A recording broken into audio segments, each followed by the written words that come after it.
President Joe Biden may need to hire people that will do actual research before he sends out tweets, as a recent post shows the clear disconnect between average Americans and those at the very top. You will not believe how out of touch this most recent one is. And while many wait for President Biden to announce a bid for 2024, many Democrats are questioning his VP, Kamala Harris, and her basic political skills if she ever tried to take over and run for president. If not Biden, would you prefer to vote for Harris? Or would you rather someone completely different runs for the Democratic Party? And fraudsters are using social security numbers to steal billions of dollars while the federal government let them. Now, before I continue, please take a second, smash the like button. Definitely helps out a little bit with the YouTube algorithm and for your daily dose of the truth, be it with the stock market, the US economy, social security, SSI, SSDI, and whatever is actually happening in Washington, D.C. that affects our lives, our families, and our bank accounts, not to mention the stock market and the housing market. Be sure to subscribe to the channel and also make sure your notification bell is turned on. And if you own a home, make sure that home is protected. Never be caught off guard again by another very expensive, unexpected home repair again. Get your free home warranty quote. There's a link in the description down below this video. All right, guys. Now, I'm not sure who runs the PR for President Biden or who writes his lines for him when he does these things, but he really needs a new team that can do their research on EVs. Here's a recent tweet from @POTUS's account. Quote, "On my watch, the Great American Road Trip is going to be fully electrified. And now, through a tax credit, you can get up to $7,500 on a new electric vehicle," end quote. Now, what's funny is that right down below it, Twitter cites sources that say that getting the EV tax credit may become more difficult. He's also in a really nice GMC Hummer EV. We have to admit that white does look pretty good though. Although that vehicle ranges anywhere from $87,000 to almost $110,000. Who's got an extra $110,000 laying around to get their new EV Hummer? Now, I know that the idea of spending $100 grand to save less than $10,000 sounds pretty tempting, but sadly, this car isn't even eligible for the tax credit. It's like one of those misleading marketing ads from like Burger King and McDonald's. The ads always show this, huge full burger with everything on it, but once you actually order it,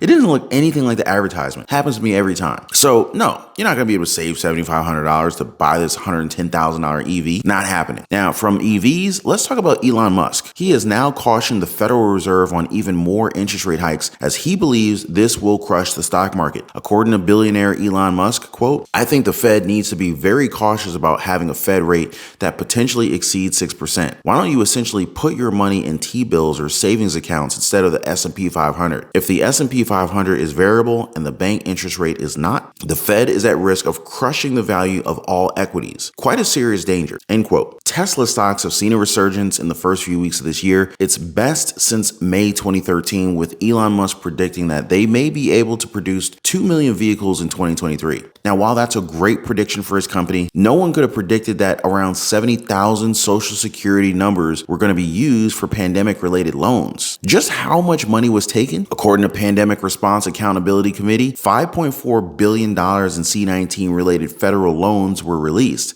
That's a B, guys. That's billions of dollars that could have gone to Americans who are actually struggling. But despite the risk for identity fraud, identity theft, the federal government still sent out this amount. The question of whether this could actually have been avoided boiled down to the length of time that it would have taken the Social Security Administration to communicate with other agencies on the legitimacy of details, basically sharing customer information with one another. Now, according to the report from the PRAC, quote, "Having such information sharing agreements in place before the emergency would ensure timely access to verification information and improve federal program integrity, protect taxpayer funds from improper payments and fraud, better ensure benefits are paid only to those who are truly eligible, and reduce the incidence of identity theft and fraud in federal government programs, thereby helping protect victims of identity theft," end quote. Now, while I understand that they wanted to send out this money as soon as they could during the health crisis, it's also a little bit disappointing to see how much money was wasted, and to think that countless Americans who rely on SNAP and EBTs are struggling, some of whom are the very same people who receive Social Security benefits, SSI, SSDI. It's kind of hard to accept that they were this careless with this amount of money. Former President Donald Trump has called out Governor Ron DeSantis for trying to rewrite history over his response to the C-19 pandemic, basically basically saying that DeSantis promoted the vaccine as well. Now, the rift between the two may last all the way until next year. And we've heard from DeSantis. While he didn't explicitly say that this was a shot against the former president, sure does sound like it. The former governor said, quote, "You take a crisis like C-19. The good thing about it is that when you're an elected executive, you have to make all kinds of decisions. You've got to steer the ship. And the good thing is that people are able to render a judgment on that, whether they re-elect you or not. I'm happy to say, in my case, not only did we win re-election,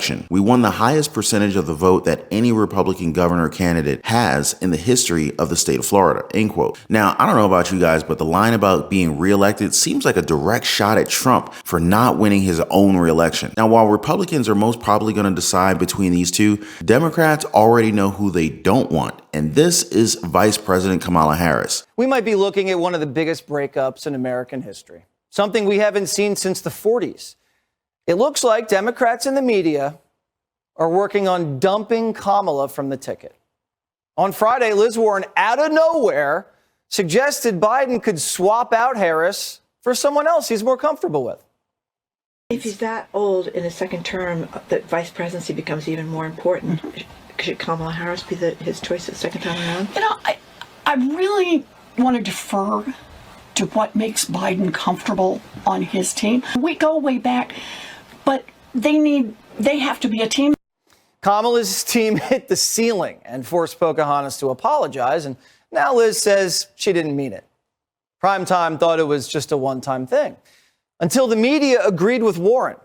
The Washington Post assigned a reporter to talk to Democrat officials all over the country.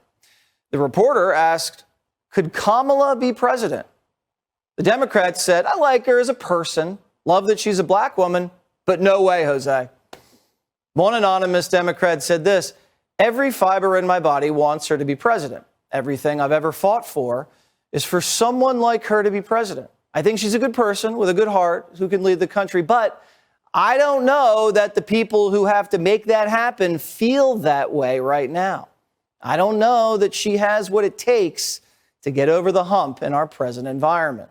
Some say that the VP and her keeping a low profile with different controversial topics is going to cost her down the road. Washington Post reporter Cleve Wootson Jr. revealed that many anonymous Democrats have admitted that they're worried if Harris leads them in 2024. He said, quote, Harris's tenure has been underwhelming. They said marked by struggles as a communicator and at times near invisibility, leaving many rank and file Democrats unpersuaded that she has the force, charisma, and skill to mount a winning presidential campaign. End quote. But let me ask you guys, what would you expect these politicians to promise for 2024? To lower the cost of living, protect Social Security, SSI, SSDI, forgive credit card debt, maybe even affordable housing, another round of stimulus checks, more lies? What do you guys think? Now, at the end of the day, though, we know that the government won't provide everything for us, and that's the norm. Hell, they might not provide anything. We don't want to be completely reliant on them either, and that's why it is important that we have a few basic skills when it comes to our finances. One of them is budgeting. There are also other ways to improve our lives independently.